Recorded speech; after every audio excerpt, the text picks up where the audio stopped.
Iya, eee, sebelum memulai mata kuliah hari ini, alangkah baiknya kita berdoa terlebih dahulu. Doa menurut kepercayaan masing-masing dimulai.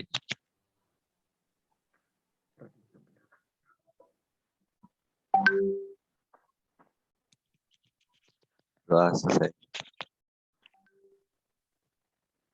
Baik, terima kasih ya, Sani, sudah memimpin doa.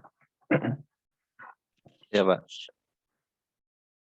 Bismillah, Alhamdulillah, Alhamdulillah. Wassalatu wassalamu ala Rasulillah, Sayyidina Muhammadin wa ala alihi wa ashabihi ajma'in.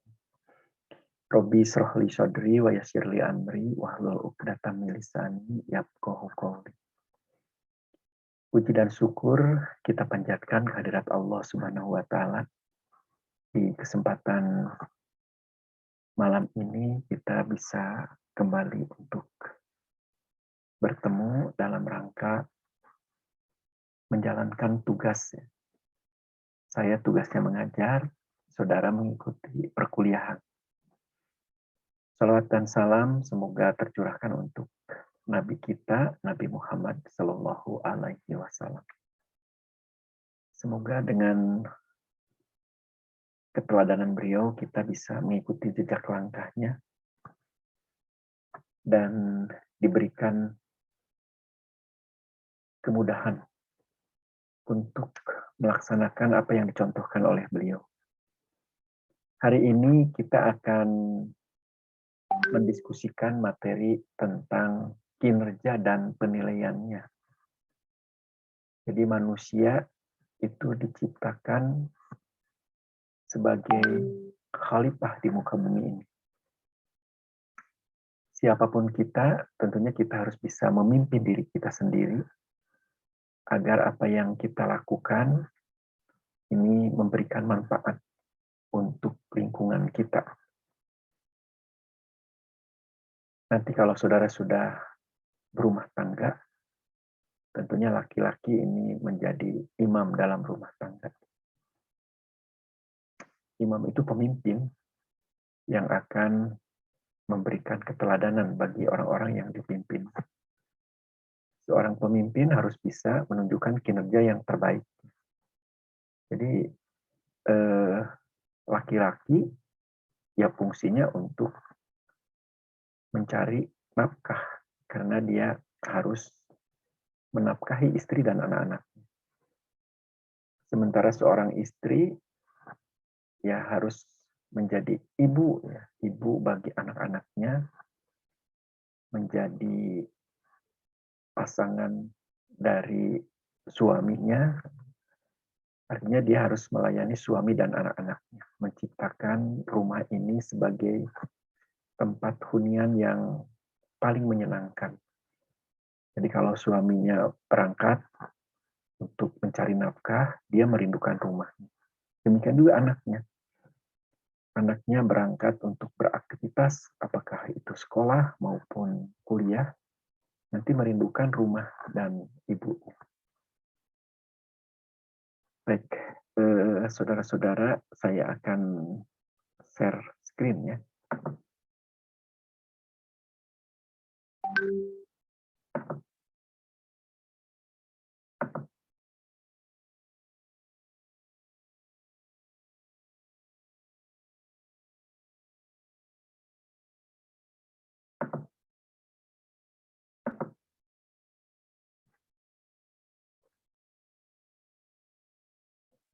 Ya, kinerja dan penilaian. Nah, ini pokok bahasannya. Apa itu kinerja? Bagaimana cara menilainya? Apa saja berbagai persyaratan yang harus dipersiapkan dalam penilaian kinerja. Kemudian kegunaan dari penilaian itu.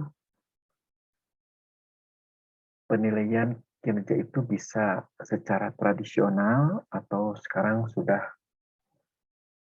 lebih mutakhir ya, modern, ditemukan dari multi sumber. Artinya siapapun yang ada di sekitar kita, baik itu atasan kita, bahkan bawahan, mitra sejawat, atau pihak eksternal yang memang terkait dengan apa yang kita lakukan, itu boleh menilai.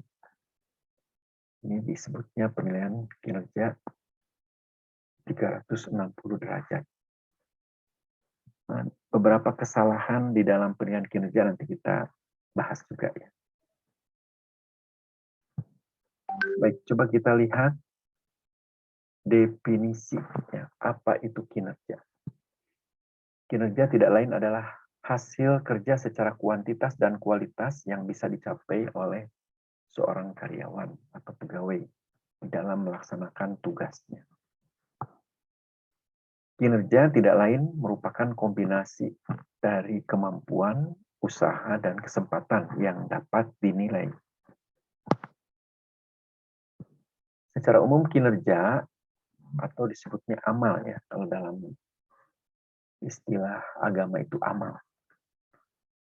Kalau amal itu kan kalau amal yang baik akan bermanfaat. Berarti apapun yang kita lakukan ini memberikan manfaat untuk lingkungan orang-orang di sekitar kita. Kita bahas dulu kinerja dalam artian umum. Melakukan sesuatu, utamanya yang diperintahkan oleh Sang Maha Pencipta, dan meninggalkan perbuatan yang dilarang. Meliputi perbuatan baik dan jahat. Ya. Artinya kalau melakukan sesuatu yang diperintahkan, itu perbuatan baik yang mengarah kepada kemaslahatan. Sementara perbuatan yang mengganggu, meresahkan, bahkan bisa membuat orang lain ketakutan, itu perbuatan jahat. Perbuatan baik dinamakan amal soleh dan perbuatan jahat dinamakan maksiat. Kemudian kita bahas kinerja dalam artian khusus. Ya. Terbagi ke dalam dua, yaitu kinerja bercorak jasmani dan kinerja bercorak akli atau pikiran.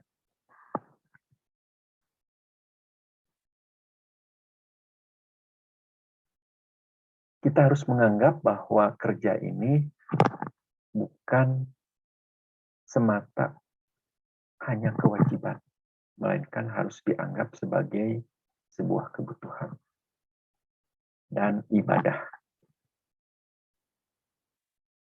Berpahala jika dilakukan, berdosa kalau ditinggalkan. Artinya, kerja ini wajib hukumnya. Orang yang tidak mau dan tidak sanggup untuk bekerja, biasanya tidak dihargai.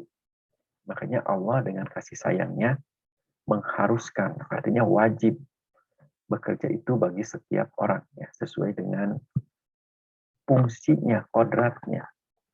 Kalau laki-laki bekerja mencari nafkah, itu kan kewajibannya.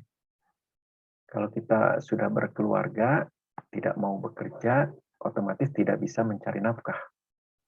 Ya, kita tidak dianggap sebagai seorang bapak. Karena bapak itu ya tugasnya paling utama adalah selain menjadi figur keteladanan, ya harus mampu menafkahi. Seorang ibu ya sesuai dengan kodratnya. Kalau suaminya sudah berangkat bekerja, dia menjadi pimpinan dalam rumah itu. Pimpinan bagi anak-anaknya dan anggota keluarga lainnya ya, yang ada di rumah itu. Dan otomatis menciptakan rumah ini rumah idaman, surga bagi para penghuni. Makanya bekerja itu bukan hanya sesuatu yang wajib. Kalau wajib kan bisa aja untuk menggugurkan kewajiban, tapi kalau butuh kita mencari dan merasa ada yang hilang kalau tidak dilakukan. Seperti sholat, itu hukumnya wajib ya. Demikian juga bekerja. Coba kita kaitkan dengan surat Al-Mulk yang tafsirnya kurang lebih seperti ini. Dialah yang menjadikan bumi itu mudah bagi kamu, maka berjalanlah di segala penjuru dan makanlah sebagian dari rezekinya. Hendaknya kepadanya lah kamu akan dikembalikan setelah dibangkitkan. Jadi bumi ini memang diperuntukkan untuk kita, begitu manusia. Setelah bumi ini sebelumnya kan diserahkan kepada makhluk yang disebut dengan jin. Nah, rupanya jin ini selalu berseteru, bertikai satu dengan yang lainnya. Satu kelompok dengan kelompok lainnya. Karena kita tahu bahwa jin itu terbuat dari api yang menyala ya. Sifatnya panas, membakar, dan memang kesannya kalau api itu digambarkan sebagai amarah. Orang yang sedang marah itu diibaratkan dia berpikirnya tidak tidak waras gitu. Karena cepat marah. Nah, kalau manusia kan dibuat dasarnya dari saripati tanah yang akan bisa menghasilkan tumbuh-tumbuhan, baik itu sayur-sayuran, buah-buahan, dan berbagai pepohonan yang dibutuhkan untuk kehidupan manusia. Dan sifat manusia itu dominannya kasih sayang, saling mengingatkan dalam kebaikan, saling membantu, saling menjunjung tinggi kehormatan. Ya, diharapkan seperti itu. Kita sebagai manusia ya, yang diciptakan dari saripati tanah. Baik, kalau kita mau bekerja, bumi ini sangat mudah gitu untuk kita menghasilkan sesuatu ya. Kalau bagi laki-laki untuk mencari nafkah. Kalau ibu-ibu yang single parent, suaminya meninggal, ya tidak ada salahnya kan kalau hal-hal yang bisa kita lakukan, mendapatkan sesuatu yang bisa untuk menafkahi anaknya yang ayahnya sudah tidak ada, apakah sudah berpisah dan anaknya memutuskan untuk ikut ibunya atau sudah wafat. Nah, tidak mudarat ya. Seorang wanita bekerja asal bisa menjaga diri ya. Utamanya kalau keluar itu menutup aurat dan tidak bersendau gurau dengan yang bukan muhrim. Sebelum dinikahi dia harus bisa menjaga diri. Tidak ada salahnya. Yang penting bisa menjaga diri. Jadi bumi ini mudah untuk berusaha bagi kita semua. Berjalanlah di segala penjuru. Kalau wanita itu lebih cocok misalnya mau jadi pengajar, ya, jadi guru, jadi dosen, jadi tenaga kesehatan. Nanti kalau mendapatkan penghasilan, maka ingat penghasilan itu bukan semuanya milik kita, tapi harus dibelanjakan di jalan Allah sebagian. Jadi makanlah sebagian dari rezekinya yang telah dianugerahkan kepada kita. Untuk membersihkan harta itu ya tadi ada hak anak yatim, ada hak kaum duafa, tidak banyak kok, cuma 2%, 2,5%. Kalau mau sedekah itu lebih bagus lagi. Dan Allah berjanji bahwa orang yang bersedekah itu tidak akan pernah miskin karena Allah sudah menyiapkan minimal 10 kali lipat sebagai pengganti. Jadi kita harus meyakini kebenaran Al-Quran. Pada saat kita bersedekah, maka siap-siap kita akan mendapatkan limpahan balasan dari Allah minimal 10 kali lipat. Tapi kalau keikhlasannya betul-betul tulus, begitu ya, sampai diibaratkan kalau tangan kanan memberi, tangan kiri itu seolah-olah tidak tahu. Ini Allah akan melimpahkan sampai 700 kali lipat. Nah, betapa Allah itu Rahman Rahimnya ya. Jadi intinya bekerja, bekerja, bekerja. Kalau sudah mendapatkan imbalan dari bekerja itu, maka harus dibelanjakan di jalan Allah sebagian. Makanya di sini makanlah sebagian dari rezeki. Baik, Quran surat At-Taubah ayat 105. Kul ya, katakanlah, bekerjalah kamu, maka Allah dan Rasul serta orang-orang yang mukmin akan melihat pekerjaanmu itu. Dan kamu akan dikembalikan kepadanya, kepada Allah. Yang mengetahui akan hal yang gaib dan yang nyata. Lalu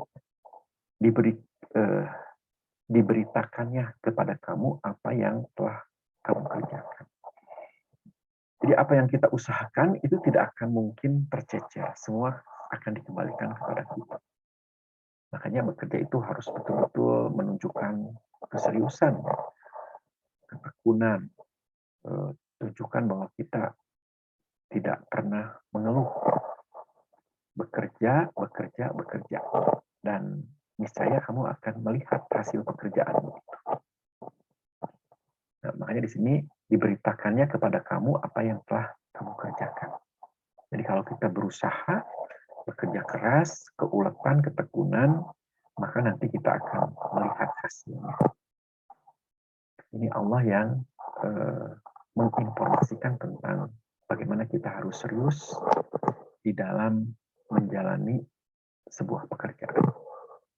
Tidak boleh asal-asalan, ya. Tidak boleh hanya sekedar menggugurkan kewajiban.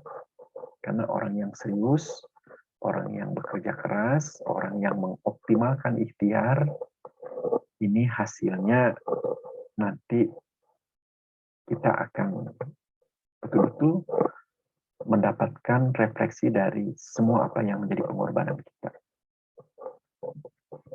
Baik, ini kaitannya dengan Rasul ya, atau hadis yang disampaikan oleh Rasul.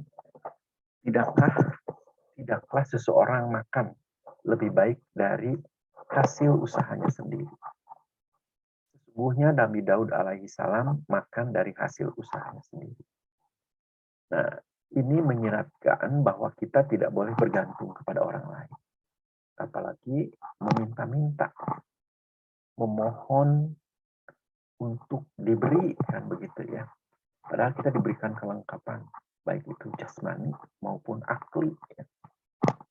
Kalau kita berjuang, melakukan aktivitas, nanti apapun yang kita lakukan ini akan menunjukkan progres, peningkatan. Dan terus kita berdoa, ya. La haula wala quwata illa billah. Ya Allah, berikan kekuatan itu kepadaku. Tidak ada daya dan kekuatan melainkan Engkau yang memberikan itu semua. Ini kita akan melihat hasilnya. Sampai dikisahkan di sini Nabi Daud alaihissalam makan dari hasil usahanya sendiri. Nah, saking miskinnya dia dulu, itu kalau tidak punya makanan, ya saum saja. Sampai dikenal dengan saum, sehari saum, sehari tidak, sehari saum, sehari tidak. Sampai ditakdirkan ini Daud ini seorang nabi ya, yang dikaruniai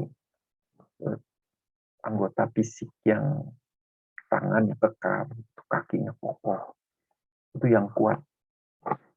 Dia bisa menaklukkan binatang buas yang waktu itu sempat ditakuti oleh masyarakat di zamannya.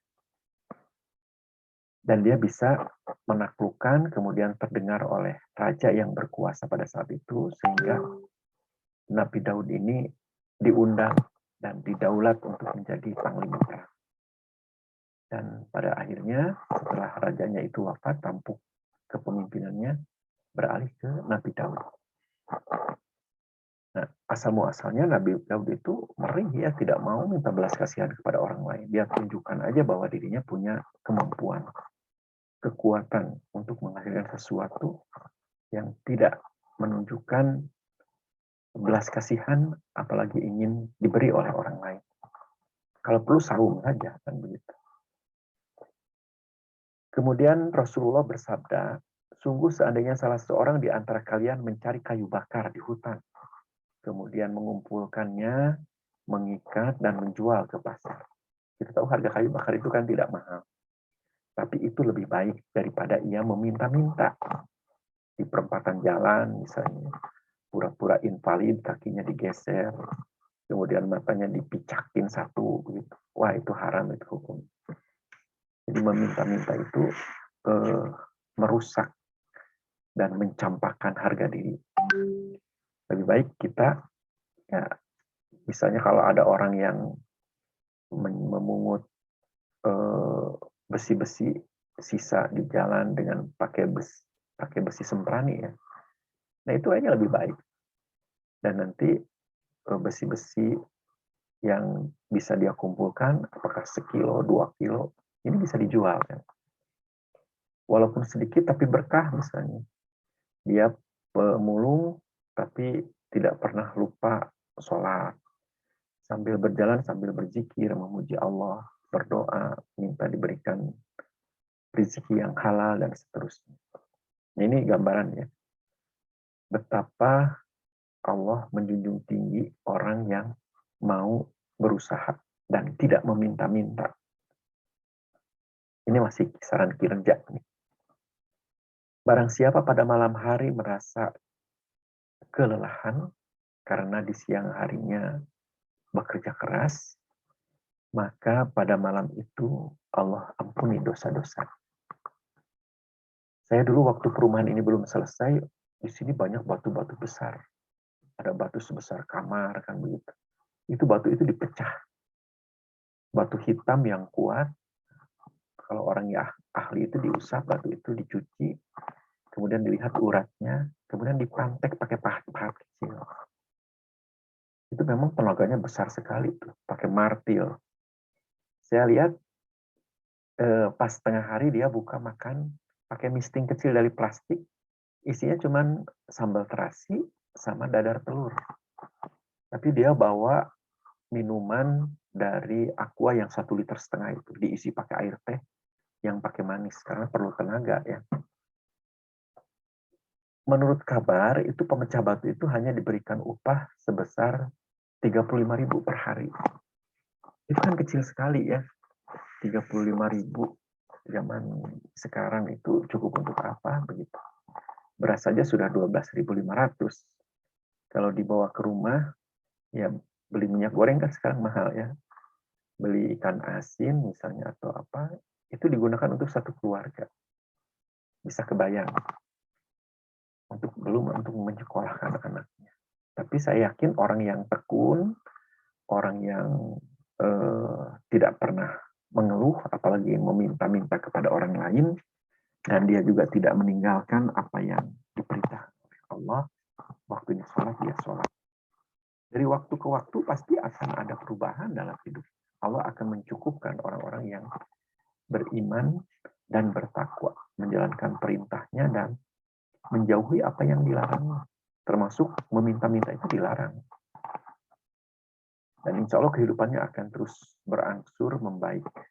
Dia tidak tergantung kepada orang lain, dan dia tidak pernah mengeluh untuk meminta, walaupun minjam ya, tidak pernah. Dan Allah yang akan merubah takdirnya dari satu takdir ke takdir yang lebih baik.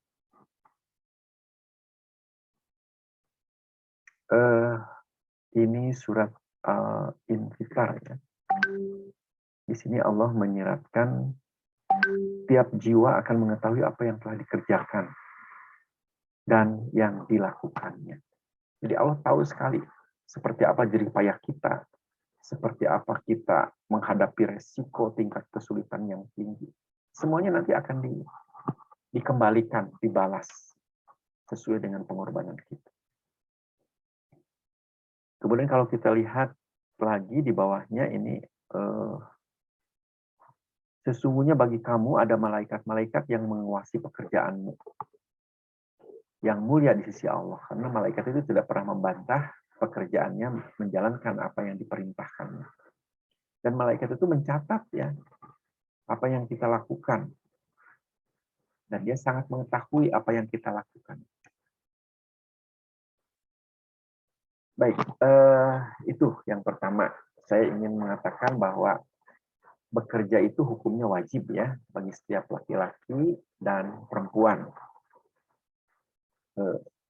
Hadisnya utlubul ilmi faridatun ala muslimin wal muslimat.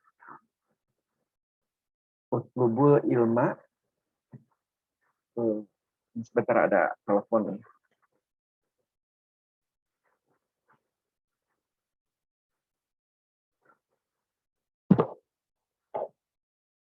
Halo. Waalaikumsalam warahmatullahi wabarakatuh. Iya Pak Wayan.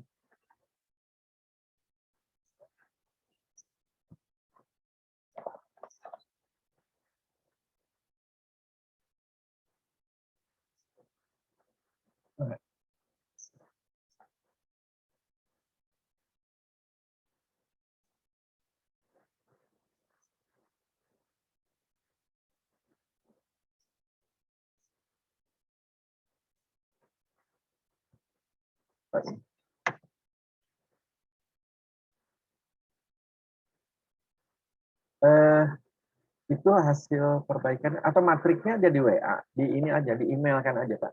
Ya, di email kan di PDF, pakai PDF ya.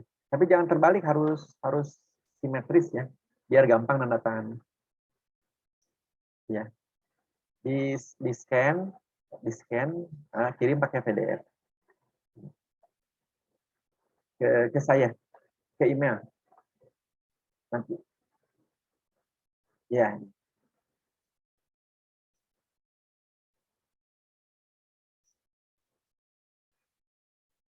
Pak, iya.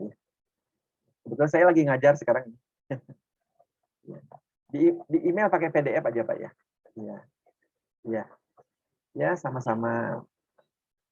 Waalaikumsalam warahmatullahi wabarakatuh.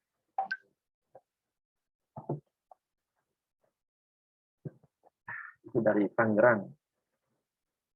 Mau bimbingan, tapi besok libur kan.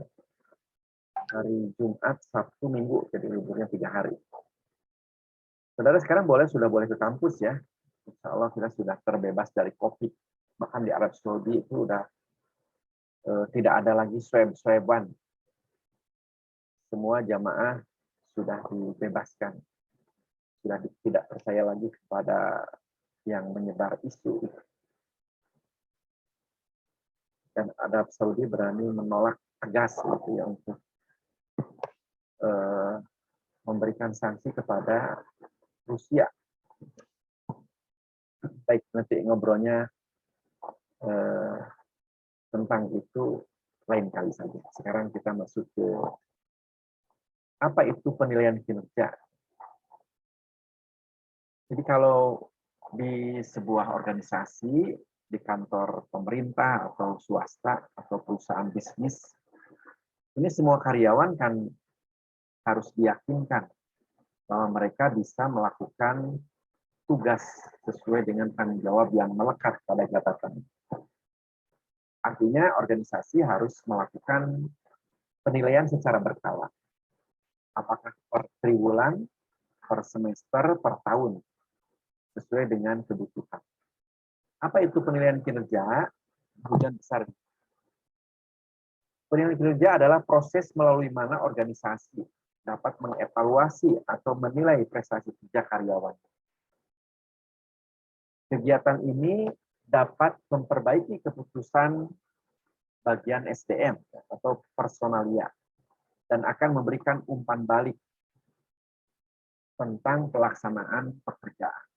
Kemungkinan kan hasilnya sama dengan standar, di bawah standar, dan di atas standar. Sebentar, saya ingin dengar responnya. Ini kedengaran nggak suara saya? Neng Dita?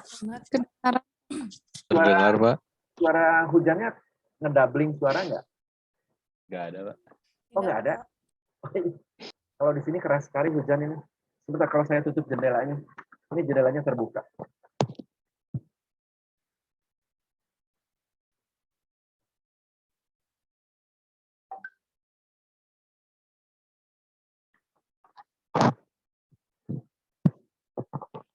Sekarang sudah. Baik, kalau terdengar, saya lanjutkan lagi ya. Nanti setelah selesai, nanti kita diskusi. Minimal bisa menjelaskan secara menyeluruh saja dulu. Baik, kembali lagi. Jadi, penilaian kinerja itu tidak lain adalah sebuah proses melalui mana organisasi dapat mengevaluasi atau menilai kinerja karyawan.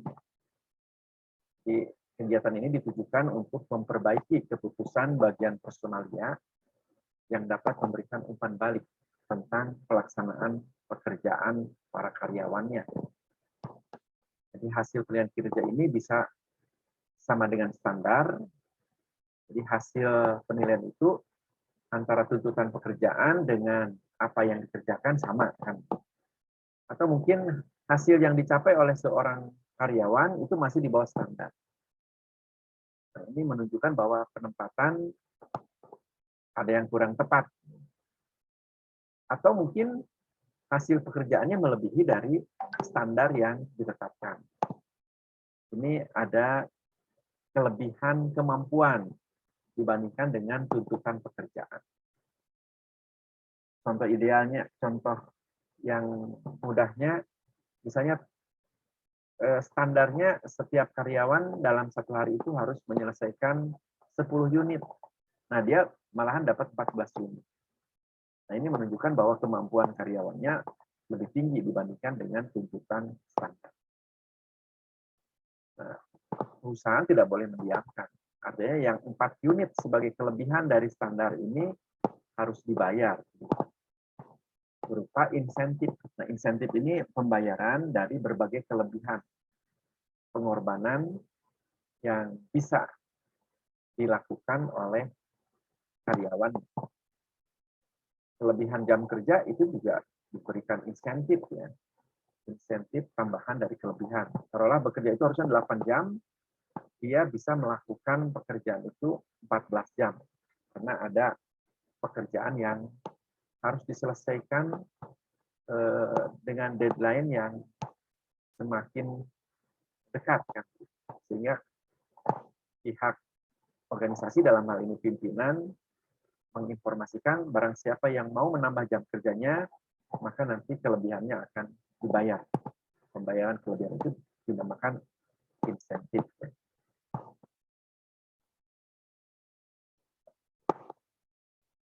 Baik, ini mengelola prestasi kerja. Kalau karyawan atau pegawai mendengar istilah dinilai, ini suka ada rasa kekhawatiran.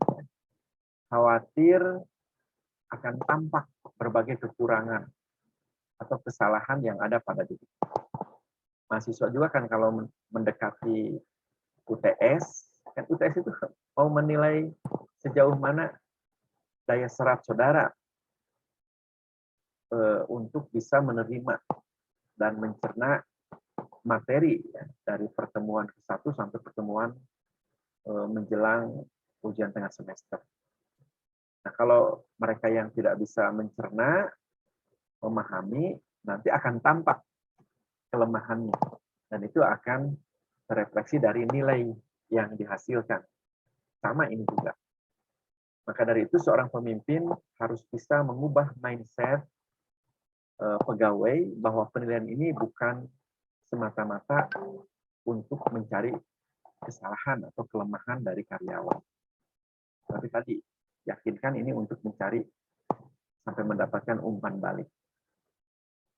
Kalau karyawan masih di bawah standar, ya nanti organisasi akan membantu untuk diikut sertakan lagi kepada pelatihan yang memungkinkan seorang karyawan mampu mengejar kekurangannya, mensejajarkan antara tuntutan pekerjaan dengan kemampuannya. Ya, kurang lebih seperti itu. Jadi husnuzon. Jadi ubah mindset pegawai bahwa penilaian ini ya untuk kepentingan bersama ya. Organisasi juga membutuhkan karyawan yang betul-betul prima yang bisa menyelesaikan semua pekerjaannya, yang bisa memberikan kontribusi terhadap kemajuan organisasi. Demikian juga seorang pegawai kan membutuhkan harga diri begitu. bahwa dia sanggup menyelesaikan dengan standar-standar kualitas yang sesuai dengan tuntutan dari perusahaan. Dan dia akan mendapatkan imbalan yang sepadan dengan.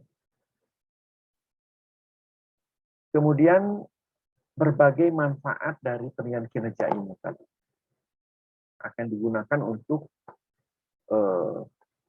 menentukan siapa yang memungkinkan bisa dipromosikan, akan menentukan siapa yang berhak untuk mendapatkan insentif atas kelebihan dari prestasi yang bisa dihasilkan, siapa yang akan diberikan pelatihan ulang, ya, karena kinerjanya belum mencapai standar, itu harus diidentifikasi. Jadi manfaat-manfaat yang memungkinkan baik itu karyawan maupun organisasi nanti diuntungkan. Buat rencana penilaian prestasi karyawan. Jadi penilaian ini ya harus diinformasikan begitu. Apakah akan diselenggarakan per 3 bulan, per semester? Berarti mahasiswa kan kalau dilihat kalender akademik itu informasi itu.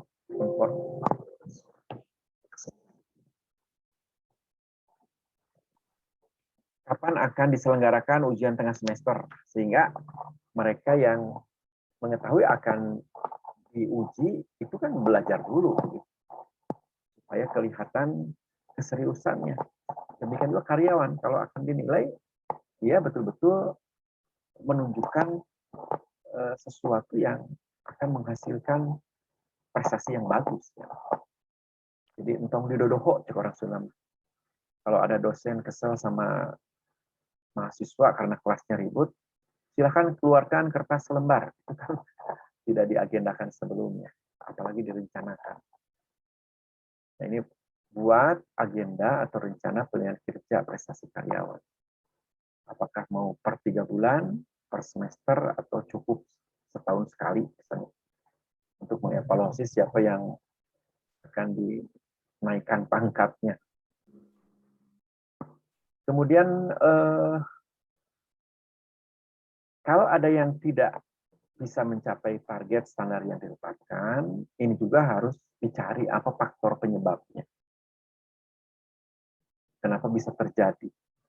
Dan bagaimana ke depannya sudah bisa dinetralisir dengan diberikan solusi yang terbaik. Apakah akan diikut sertakan dalam pelatihan ulang supaya sanggup mensejajarkan dengan tuntutan pekerjaan, atau nanti di asesmen dicarikan bakat dia yang sebenarnya itu di bagian apa kan begitu, sehingga dia nanti akan dimutasi atau dipindahkan ke bagian yang cocok dengan bakat.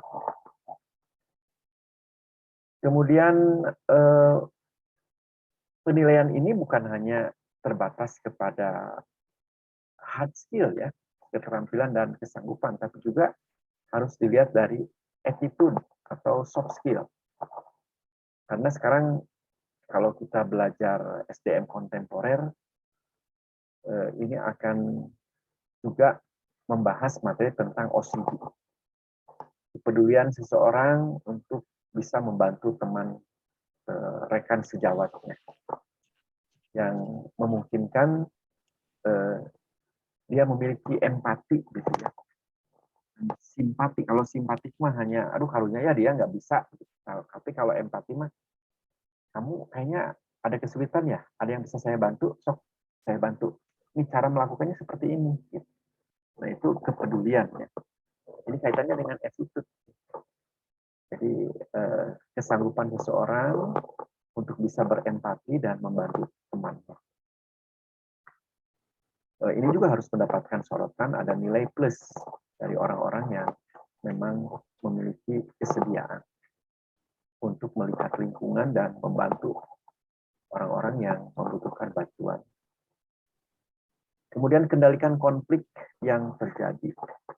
Jadi konflik ini kalau memang sudah mengarah kepada disfungsional, merusak, maka pimpinan harus menjadi katalisator sebagai juru damai. Ya. Karena konflik yang terlalu berlebihan ini akan menimbulkan gap ya, membuat kubu-kubu dalam organisasi sehingga kubu-kubu ini akan saling unjuk gigi begitu, saling menjelekan dan timbul kebencian dan nanti bermuara kepada bisa pertikaian secara fisik. Makanya konflik ini harus dikendalikan. Kemudian gunakan disiplin sebagai progres. Apapun yang menjadi titik tolak keberhasilan itu sebetulnya tadi keseriusan, kesungguhan untuk menaati. Utamanya bisa memanfaatkan waktu sesuai dengan aturan yang telah ditetapkan. Misalnya jam kerja itu dari jam berapa sampai jam berapa. Istirahat itu jam berapa dan tidak boleh dilebih-lebihkan.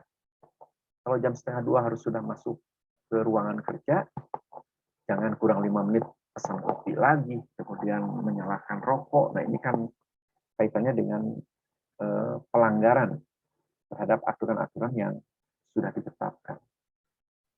Ini kaitannya dengan mengelola prestasi ya, yang pada dasarnya karyawan itu harus menunjukkan kinerja yang terbaik dan organisasi pun tidak main-main. Bagi mereka yang melanggar disiplin, bagi mereka yang tidak menghasilkan pekerjaan sesuai dengan standar, ini akan menindaklanjuti dengan sanksi sesuai dengan aturan yang berlaku. Baik, ini persyaratan sistem penilaian kinerja. Ada ilmiah, legal, formal, yang semuanya memang harus menjadi dasar. Jadi ilmiah itu sesuatu yang bisa dipertanggungjawabkan. Legal ini ada aturan main secara hukum.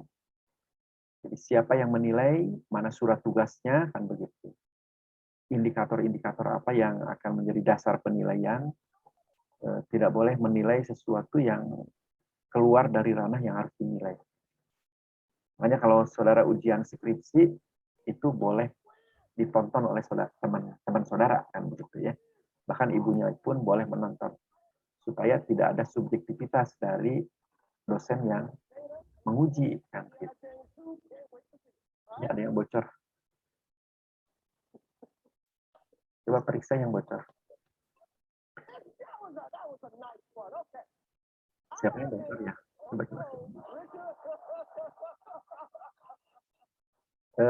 Sani Dwipa, di-mute dulu coba. Ya, kayaknya dari Sani. Sebentar, saya selesaikan dulu sebentar ya.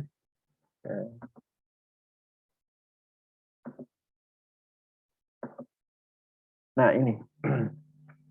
Jadi seorang penilai dengan adanya ilmiah, legal, formal, memungkinkan yang menilai itu memiliki kemampuan yang tinggi dan sesuai dengan apa yang akan dinilai. Kalau dia akan menilai di bagian keuangan, dia harus memiliki background keuangan misalnya. Atau misalnya administrasi keuangan, dari mulai pencatatan, administrasi, sampai kepada pembuatan laporan keuangan. Nah, yang menilainya seorang akuntan bukan. Jadi kalau seniman disuruh menilai keuangan, ya nggak relevan, background pendidikannya tidak sesuai. Sehingga memungkinkan nanti hasil penilaiannya tidak ada kepekaan ya, yang membedakan mana yang bernilai istimewa, begitu ya, baik atau kurang, dan seterusnya. Artinya dia harus punya background pendidikan yang relevan. Nah, kalau orang yang punya background yang relevan, kemudian menilainya dengan SOP yang sudah disepakati,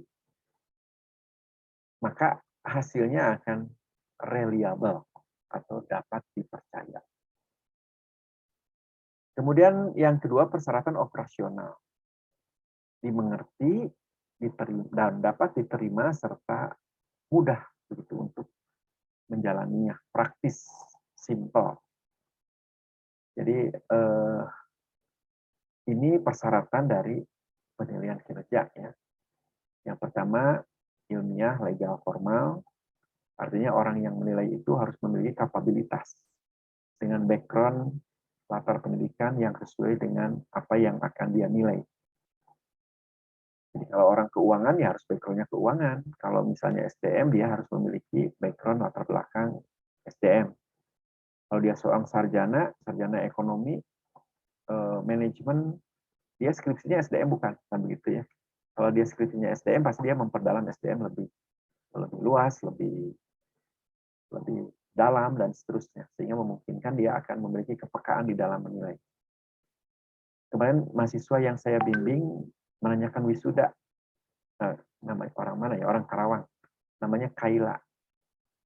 Pak Heru, saya mau nanyain informasi tentang wisuda. Oh ada, bulan Mei, saya sharekan informasinya. Gimana Neng, udah diterima kerja? Udah, di bagian personalia Pak. Alhamdulillah ilmunya kepake Pak. Saya dipercaya sekarang untuk menangani lebih dari 700 mahasiswa pegawai. Itu alhamdulillah tuh. Baru 2 bulan, 3 bulannya selesai. Karena dia memang orangnya telaten, IPK-nya juga tinggi, 3,76, dan skripsinya bagus. Sehingga memungkinkan kalau dia nanti menjadi tim penilai untuk menilai bagian SDM, ya insya Allah punya kepekaan untuk bisa membedakan mana karyawan yang memiliki prestasi yang sangat bagus, atau yang hanya bagus, atau ada kekurangan, atau mungkin jauh di bawah standar. Sehingga hasilnya dapat dipercaya ya. Karena alurnya juga sudah ditentukan dalam SOP, maka dapat diterima. Ya. Artinya orang yang dinilainya, kalau misalnya hasilnya ternyata 69, dia bisa menerima karena tadi alurnya sudah benar, ukurannya sudah jelas, orang yang menilainya berlatar belakang yang relevan dengan apa yang dia lakukan. Jadi kalau penilaian ini sudah dilakukan berulang-ulang, ini akan kelihatan praktis dan mudah untuk dijalankan.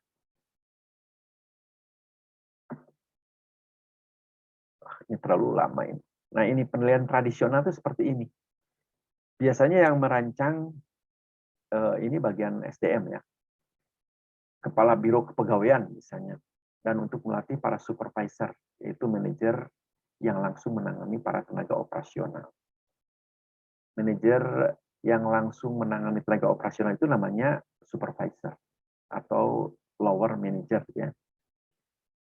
Dia menilai karyawan yang menjadi bawahannya langsung, kemudian dia akan memberikan umpan balik kepada karyawan tentang apa yang dinilai. Siapa yang menilainya? Supervisor. Siapa yang merancang proses?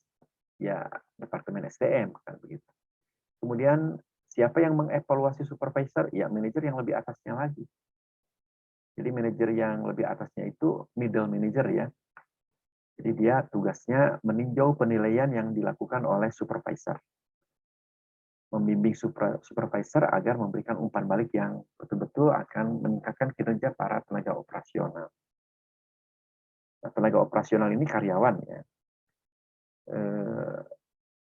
Si karyawan ini akan dilihat bagaimana dia kesanggupan untuk mengatasi masalah dari setiap pekerjaan yang dilakukan. Kemudian menentukan tugas bersama, karena dalam organisasi nyaris tugas itu dilakukan melalui tim ya. Dan juga bisa bekerja sama dengan supervisor. Ini penilaian kinerja tradisional. Nah, penilaian kinerja modern itu sudah seperti ini. Jadi multi sumber atau umpan balik 360 derajat. Siapa yang berhak menilai? Ya dirinya sendiri, bukan evaluasi diri sendiri. Bisa oleh bawahannya, bisa oleh rekan sejawat. Kalau atasannya ya jelas ya, oleh atasannya, dan pihak eksternal sebagai pelanggan tapi berkepentingan dengan apa yang dilakukan oleh seorang karyawan. Misalnya di bagian pelayanan pelanggan. Sehingga memungkinkan hasilnya akan lebih memadai untuk bisa menunjukkan objektivitas dari hasil kinerja seorang karyawan.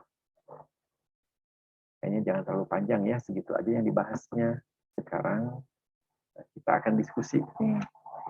Saudara bisa bertanya, saudara bisa memberikan opini, saudara bisa berkomentar apa saja. Yang penting bisa menyampaikan pendapat apa yang saya sampaikan barusan. Silahkan. Silahkan dari siapa tadi yang baru masuk, yang pertama masuk itu Liga atau Garin ya? Atau siapa saja lah. Atau saya tunjuk aja ya. Garin lagi di perjalanan. Liga aja Liga nih. Liga itu kayak kesatuan sepak bola ya. Silahkan Liga maunya berkomentar aja tentang penilaian kinerja. Saya tuh belum ada komentar, Pak. Kayaknya Sani ya yang sudah siap.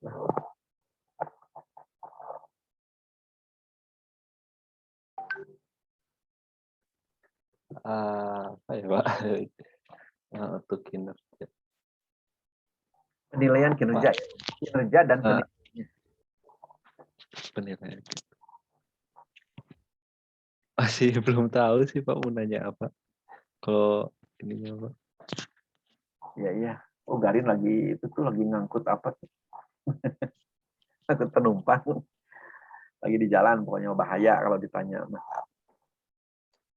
Dita aja, Dita nih yang lagi santai di rumah. Dita di mana, Dit? Sekarang posisi? Di Bojong Soang, Pak. Bojong Soang hujan nggak? Enggak. Nah, di Ujung Berung yang hujan. Memang jauh sih. Antapani gimana, Antapani? Hujan, Pak. Lumayan gede, Pak. Ya, Ujung Berung ke Antapani malah deket. Silakan Dita dulu ya di Bojong Soang. Dita kan punya karyawannya. Nah, walaupun tidak secara formal pegawainya dinilai, tapi kan informalnya bisa lihat tuh bagaimana keseharian dia melakukan tugas-tugas yang Dita berikan. Bagian apa tuh Dit yang dibantu oleh karyawan? Karyawannya satu ya? Iya, Pak. Silakan. Kita melakukan penilaian secara informal seperti apa?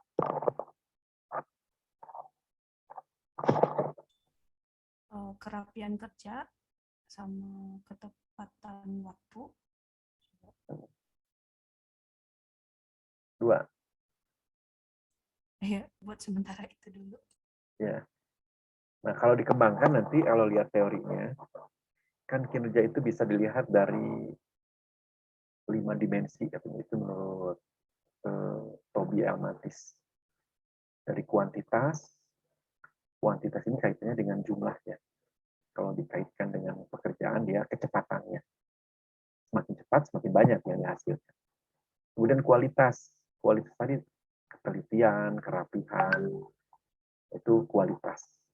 Nanti dari prosesnya, misalnya partisipasi. Kalau karyawannya lebih dari 2, nah bagaimana dia bekerja sama dan mengambil inisiatif secara proaktif. Dia sebagai penggagas dan sebagai pelopor untuk mengajari temannya atau seperti apa. Ini juga bisa dilihat dari prosesnya ya. Tadi kuantitas, kualitas, kemudian apa tadi? Kita jadi lupa. Kualitas, kuantitas, partisipasi ya. Kemudian tanggung jawab. Jadi orang yang bertanggung jawab mau bagus, mau kurang bagus, ya diakui kan begitu. Sebagai konsekuensi dari apa yang sudah dikerjakan. Jadi tidak menghindar dari apa yang misalnya sedikit menyimpang dari apa yang sudah distandarkan. Tapi tentunya kalau dipertanyakan argumentasinya bisa diterima. Kalau tidak, kalau diada-adakan kan kelihatan orang ngebohong. Jadi kualitas, kuantitas, partisipasi, tanggung jawab, dan inisiatif.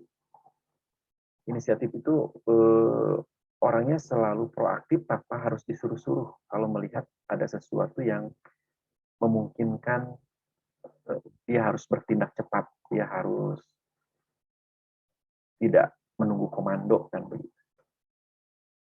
Nah, itu kalau kita mengacu kepada konsep teori yang memungkinkan akan semakin tepat.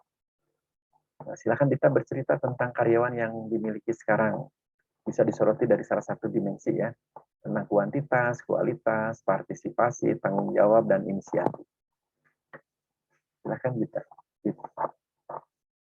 Puas nggak gitu, dengan apa yang ada sekarang. Kalau kurang puas, ya mungkin sesuai dengan gaji yang diberikan juga. Kalau kita ingin mencari orang yang berkualitas, kan kita harus siap untuk menggaji besar. Silakan kita menyampaikan sesuatu saja. Yang penting berkomentar. Saya sih ada pertanyaan sih Pak. Pertanyaan aja ya, boleh. Kalau ini di luar tentang praktek manajemen SDM di perusahaan-perusahaan besar gitu. Saya pernah dengar ada kayak di manajemen ada karyawan yang tidak disukai oleh atasan Ya.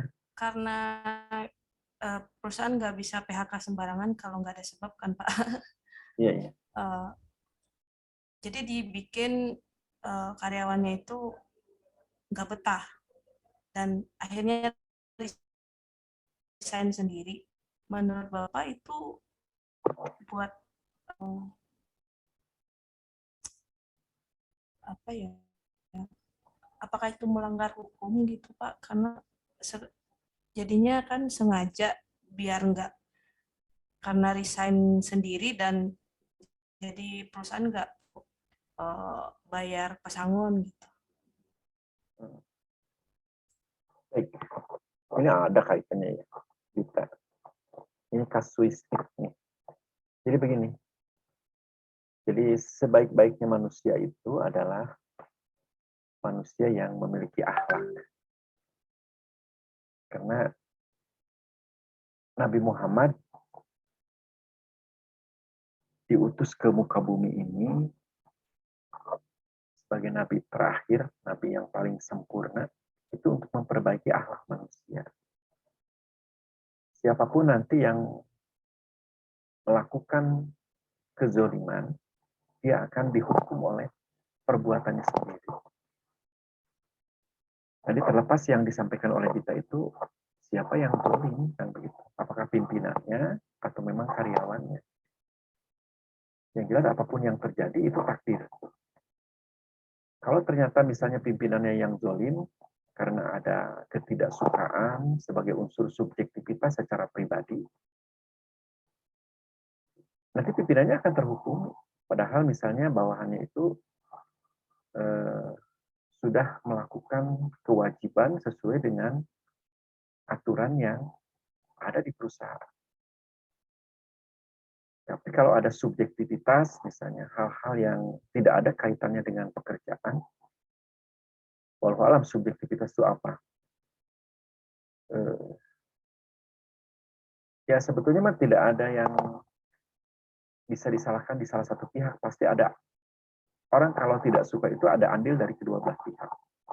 Kalau pimpinan tidak suka sesuatu dan kita sudah bisa menebak serta mengetahui apa yang tidak disukai oleh pimpinan, ya kita jangan pancing-pancing kan begitu. Jangan pancing-pancing pimpinan untuk tidak menyukai kita. Karena kalau pimpinan sudah tidak menyukai kita, ya kelangsungan pekerjaan kita tidak akan lama. Dia yang berkuasa kok. Orang yang berkuasa itu bisa melakukan hal-hal yang dia inginkan. Intinya kita harus jadi, kalau jadi bawahan itu harus tahu posisi siapa kita, apa kekuatan kita begitu. Kok berani-beraninya memancing-mancing pimpinan untuk tidak suka sama kita, berarti kan kita sudah tidak lagi ingin berlama-lama bekerja di situ. Artinya semua manusia juga punya feeling, bisa merasakan dan mengetahui dari gestur tubuh, mimik wajah dari pimpinan kita. Jangan memancing-mancing kita untuk melakukan sesuatu yang tidak dia sukai. Tadi kita harus teposoliro, ya tahu diri. Kita sebagai bawahan ya bukan menjilat, tapi mencoba untuk disukai oleh pimpinan. Karena pimpinanlah yang mempekerjakan kita. Pimpinanlah yang menggaji kita. Pimpinan juga yang mengarahkan dan membuat kita memiliki kesempatan untuk bisa bekerja begitu dan berkinerja baik. Kalau seorang karyawan memancing-mancing bahkan menantang pimpinan, ya itu masalah karyawan begitu. Dia tidak tahu posisi, dia tidak bisa mengukur kekuatan diri, dan dia intinya mah ingin segera dipecat begitu. Gitu Dita, jangan membela sepihak ya, seolah-olah pimpinan yang salah. Kalau nanti kita jadi pimpinan pun, ya kita tidak menyukai karyawan yang memang tidak sopan, yang memancing-mancing emosi kita kan begitu. Ya, kita kan punya kekuasaan, punya kewenangan. Bukan berarti kita ingin menunjukkan power kita untuk menjerumuskan dan mencelakakan dia, enggak. Tapi pimpinan juga manusia. Jadi sebaiknya memang kedua belah pihak harus introspeksi ya. Dan Allah akan menghukum orang yang berbuat zalim, siapapun dia. Sekalipun dia pimpinan, kalau dia memang sengaja untuk mencelakakan, bahkan memecat secara sepihak tanpa dilakukan pembinaan, kalau tidak sopan ya ditegur kan begitu. Anda ini bawahan saya, begitu. Kalau ngomong jangan seenaknya ngomong. Saya ini atasan Anda dan Anda harus sopan terhadap saya. Dibicarakan, dibina itu. Jangan dibiarkan anak buah kita ngelunjak kan. Jadi seorang pimpinan harus punya keberanian, ketegasan, dan pembinaan. Demikian juga seorang bawahan begitu. Kalau bawahannya dizolimi, dia sudah menjalankan tugasnya dengan baik. Tapi pimpinannya misalnya tetap mencari-cari kesalahan. Karena misalnya seorang bawahan itu punya teman sejawatnya yang cantik, kemudian atasannya juga senang. Nah itu kan subjektivitas. Akhirnya ya menjadi sasaran pimpinan karena pacarnya juga disukai oleh pimpinannya misalnya. Nah itu yang berkategori pimpinan yang zalim. Ya, kalau mau berebut simpatik dengan satu gadis yang sama-sama disukai, sebetulnya pimpinan memiliki peluang yang besar ya. Karena pada dasarnya perempuan memang senang materi. Kalau pimpinannya masih perjaka juga. Dan itu tidak mustahil bisa terjadi di mana saja. Intinya harus jernih di dalam memandang sebuah persoalan. Makanya seorang mahasiswa nanti tugas akhirnya adalah melakukan riset, penelitian untuk dijadikan dasar karya ilmiah. Nah, riset ini diharapkan tidak boleh melakukan vonis tanpa ada penelusuran yang lebih mendalam. Lihat aja dokter kan tidak akan ngasih resep sebelum dia mendiagnosa secara seksama. Bahkan diagnosa secara fisik pun tidak cukup. Dia harus merekomendasikan dia untuk cek beberapa organ tubuh yang diyakinkan terindikasi ada gangguan. Setelah tahu permasalahannya baru melakukan rekomendasi untuk memberikan solusi. Bisa ya jernih ya Dita. Jadi tadi kalau saya tangkap dari Dita seolah-olah ini pimpinannya yang zolim begitu. Dia mencari-cari kesalahan bawahannya, kemudian memberikan pekerjaan yang memungkinkan dia tidak sanggup mengerjakannya supaya ada alasan dia untuk resign dengan sendirinya dan tidak harus mengeluarkan pesangon kan begitu. Ya, sudah kebaca tuh dari Dita pertanyaannya, Dita membela karyawan gitu ya. Padahal belum tentu kesalahannya ada di pimpinan juga. Nah, penelitian itu fungsinya itu untuk praduga, asas praduga tak bersalah kata polisi gitu. Jangan menerka-nerka. Tapi coba observasi, cari data secara faktual. Kita harus objektif dan harus berimbang. Tidak boleh menetapkan dulu berpihak kepada salah satu di antara dua yang bertikai yang punya masalah. Ya dalam kehidupan itu. Makanya nanti kalau sudah punya suami, jangan mengadukan kejelekan suami ke ibu kita. Karena subjektif pasti. Ibunya mah pasti akan membela anak. Kalau ada kekurangan dari suami, yang lebih baik bicarakannya sama ibu suami. Tapi membicarakannya bukan menunjukkan kejelekannya ya, tapi tadi dengan kemasan bahasa yang bagus, sehingga nanti akan mendapatkan pandangan-pandangan yang lebih objektif. Demikian juga kalau kita punya istri, jangan menceritakan kekurangan istri kita kepada ibu kita, karena ibu kita akan membela kita sebagai anak. Ya dalam hidup ya untuk mencari pembenaran itu secara objektif. Objektif itu sesuatu yang bisa dipertanggungjawabkan. Kalau subjektif itu ya tadi menggunakan hati yang tidak mendasar. Nama ini anak saya harus dibela oleh saya walaupun dia salah. Nah, itu. Bisa ya ditangkap ya Dita. Bisa, Pak. Ya. Nah, sekarang kayaknya Sani sudah ada dasar untuk bisa bertanya ya. Atau siapa aja, mau Garin, mau Liga, mau Praja, silahkan. Alda, ada nggak Alda? Apalagi Alda itu yang mana? Ada, Pak. Mana itu mah gelap. Nah, gitu dong. Alda sama Gita kayaknya nggak bersisir dua-duanya. Makanya saya pakai topi biar nggak kelihatan rambutnya nggak rapi. Silahkan Alda, mau ada yang disampaikan? Mungkin belum ada, Pak. Ada ya. Monitor dulu aja. Garin, mangga Garin. Jangan baca majalah aja. Itu majalahnya dibaca atau Al-Quran? Halo, Garin. Nah, Garinnya menuju ke mana ini? Ya. Coba. Sok atau tunjukin wajahnya. Garinnya di mana atau silap? Kayaknya rada botaknya tadi rambutnya. Tapi Garin, ada kameranya nggak itu? Handphonenya? Ada apa ini udah nyala, Pak? Oh, udah nyala. Itu Cuman masih dalam mobil, lagi ngangkut apa, Garin? Garin tuh punya pabrik ya? enggak, Pak, saya peternak ikan, Pak. Ya berarti pabrik ikan. Cuman ini lagi ada kerjaan ke Sumedang ya. Oh, tapi nggak lagi jalan kan itu kendaraannya? Lagi berhenti? Kebetulan lagi mau berhenti dulu ini. Oh iya, iya. Udah aja terusin atuh. Mesti bahaya. Hujannya di perjalanan? Hujan, Pak, lumayan badai di sini mah, Pak. Alah, pelalawur. Ya, sok atuh. Konsen dulu aja ya. Terima kasih, Pak. Ya, sama-sama. Praja tuh yang seniman tuh, yang rambutnya panjang. Ya gitu. Praja mana Praja? Praja Kusuma. Praja. Nah, seniman bener ini. Silakan Praja. Ada yang mau disampaikan nggak?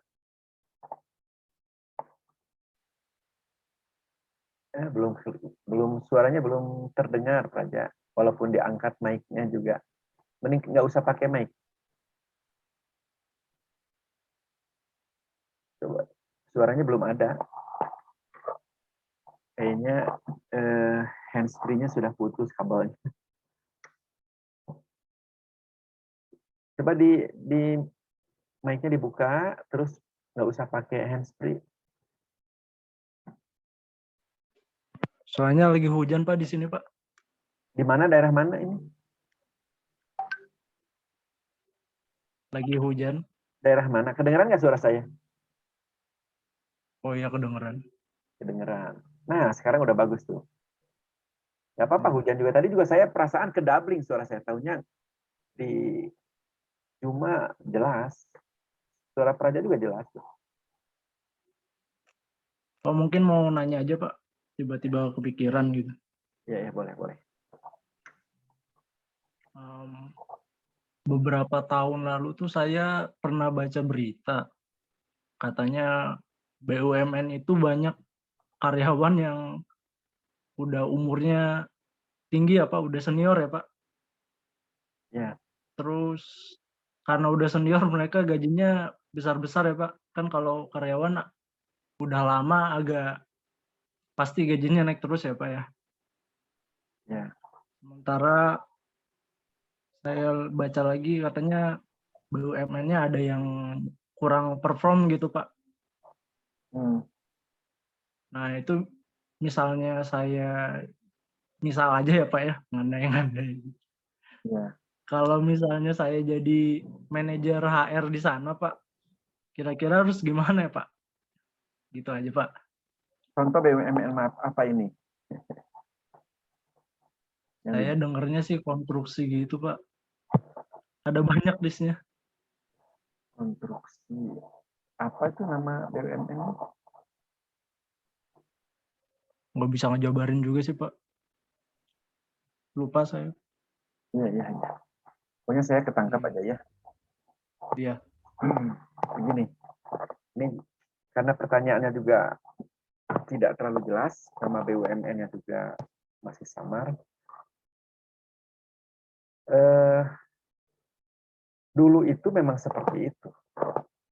Artinya kadang-kadang jabatannya juga urut kancing. Siapa yang lebih dulu, dia akan kebagian untuk menduduki posisi-posisi yang memungkinkan dia akan memegang posisi kunci kan begitu ya. Dan belum tentu orang yang memegang posisi kunci itu orang yang memiliki kapabilitas yang memadai. Nah sekarang kan beda. Kalau dulu itu disebutnya senioritas. Nah, sekarang sudah mengarah kepada merit system. Makanya dulu BUMN itu banyak yang tidak maju alias banyak yang gulung tikar. Karena secara umum tadi menggunakan urut kancing atau senioritas. Kemudian berikutnya gabungan begitu.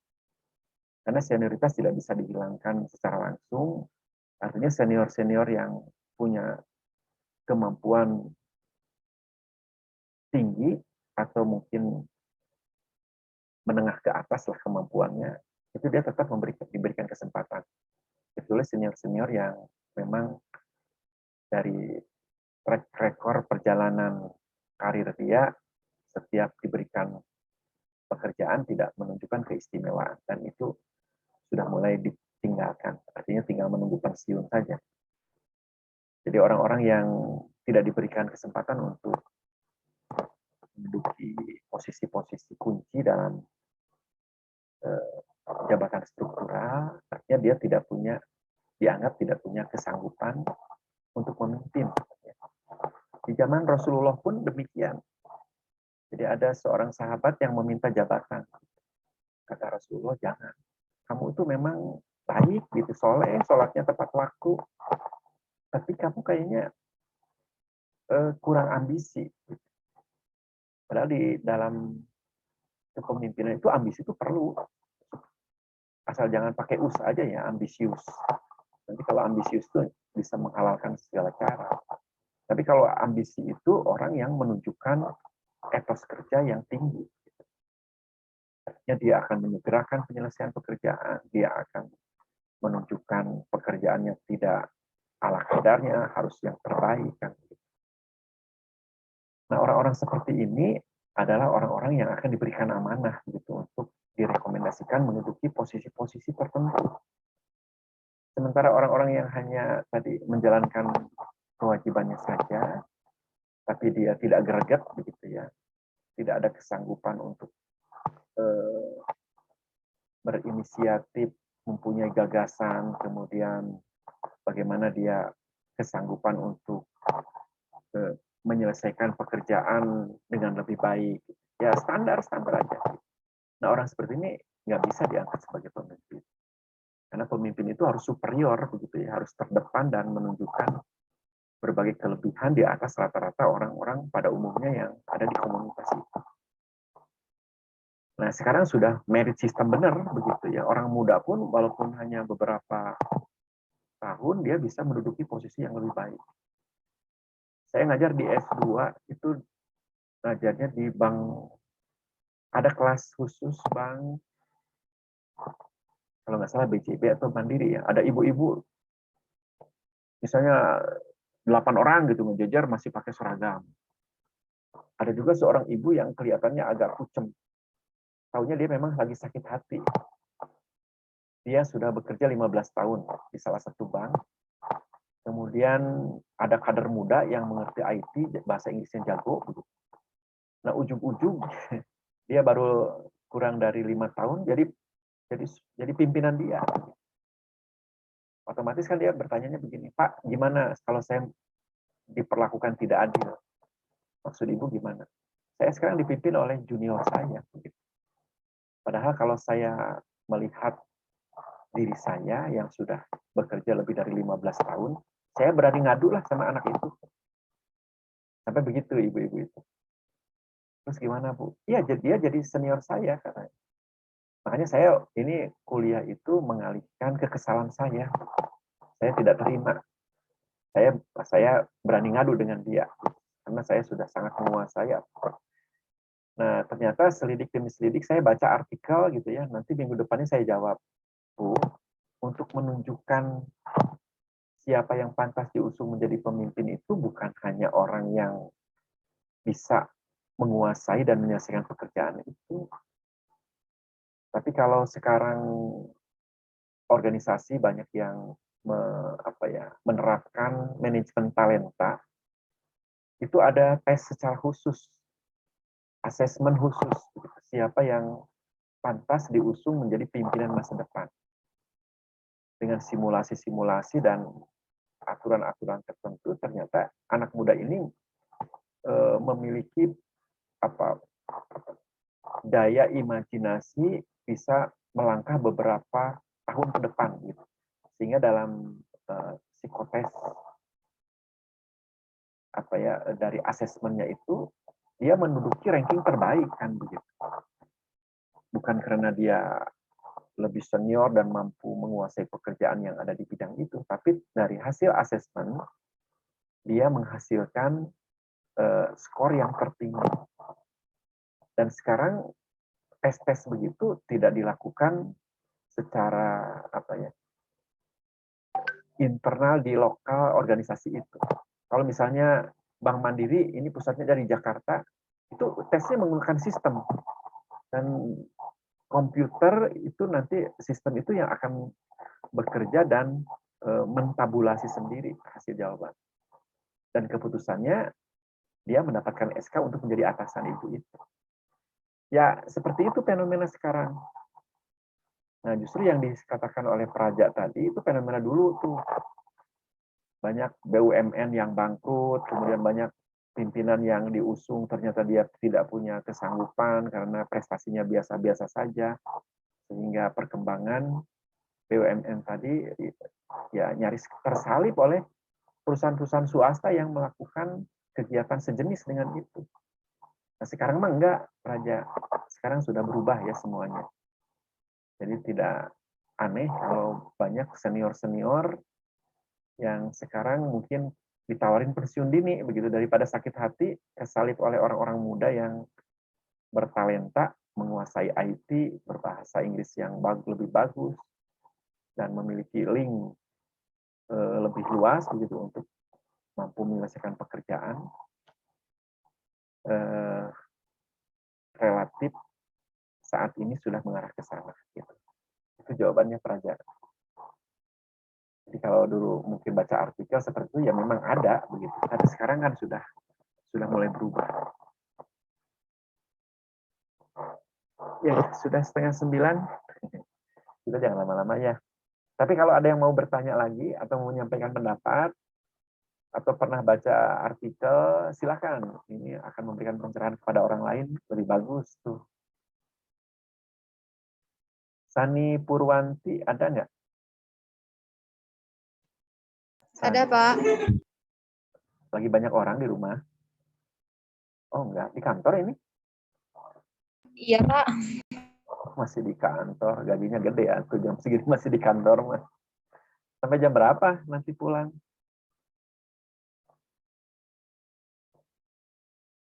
San? Apa, Pak? Suaranya tersendat-sendat. Sipnya sampai sip sore atau gimana ini? Jam segini masih ada di kantor? Sip siang, Pak. Masih siang. Sampai jam berapa pulangnya? Jam 10. Oh, jam 10 belum terlalu malamnya. Ini di kantor banyak kan? Ini ada berapa orang? Ada sekitar 6. Oh, 6. Iya. Ada yang mau ditanyakan atau mau berkomentar? Belum ada, Pak. Ya, suasananya juga lagi rada rame. Silakan Liga kalau mau ada yang ditanyakan. Atau Alda juga sekarang sudah ada sesuatu yang mau disampaikan.